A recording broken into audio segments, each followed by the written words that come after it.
7 ఎకరాల భూమి ఎంఆర్ఓని బలి తీసుకుందా?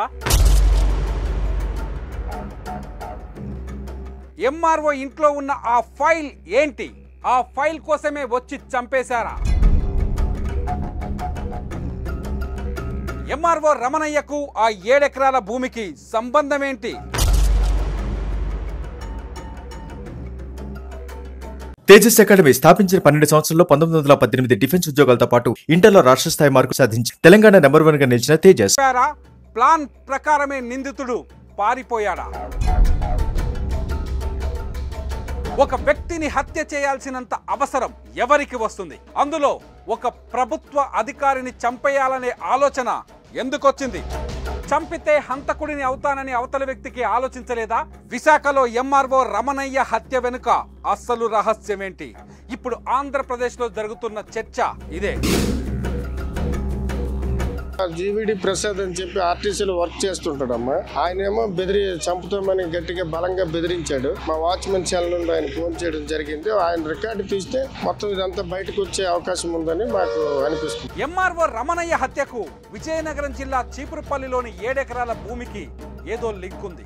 ఎందుకంటే అనుమానితునిగా భావిస్తున్న రియల్టర్ ప్రసాద్ రాత్రికి రాత్రే విశాఖ నుంచి పారిపోయాడు. విమానాశ్రయంలో అతని ఫోటో పోలీసులకు చిక్కింది. అంతేకాదు శుక్రవారం రోజే చీపురుపల్లి సైట్ వాచ్మెన్ ఫోన్ నుంచి రమణయ్యకు బెదిరింపు కాల్ కూడా వచ్చింది.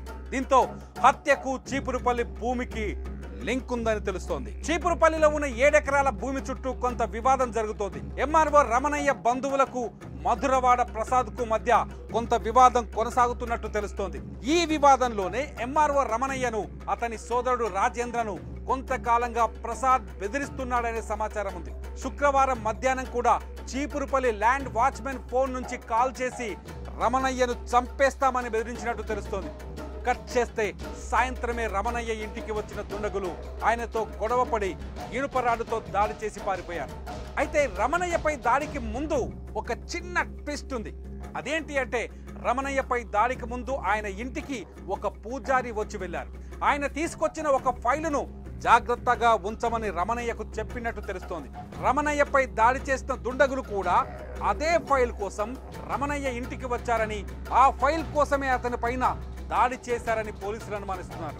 రమణయ్యను హత్య చేయడానికి దుండగులు ముందుగానే ప్లాన్ చేసుకున్నారా అంటే అక్కడున్న ఆధారాలు అవుననే సమాధానం ఇస్తున్నాయి. ఎందుకంటే రమణయ్యను చంపిన తర్వాత అనుమానితుడిగా భావిస్తున్న రియల్టర్ ప్రసాద్ అంటే నిన్న రాత్రే విమానం ఎక్కి పారిపోయాడు. ఎయిర్పోర్ట్ సీసీటీవీలో అతని ఫుటేజ్ ని కనిపెట్టారు పోలీసులు. అంతేకాదు నిందితుడు ప్రసాద్ అనేక సార్లు ఎంఆర్ఓ రమణయ్య ఆఫీస్ కు కూడా వెళ్ళొచ్చినట్టు తెలుస్తోంది. ఇదంతా చూస్తే ఫుల్ ప్లాన్ తోనే రమణయ్య హత్య జరిగిందని అర్థమవుతోంది. పారిపోయిన ప్రసాద్ కోసం పోలీసులు 10 బృందాలుగా వెతుకుతున్నారు. ప్రసాద్ ని పట్టుకుంటే కానీ హత్య ఎందుకు జరిగిందో తెలియని పరిస్థితి. అసలు హత్యకు చీపురుపల్లి భూమికి లింక్ ఏంటో కూడా బయట పడని పరిస్థితి.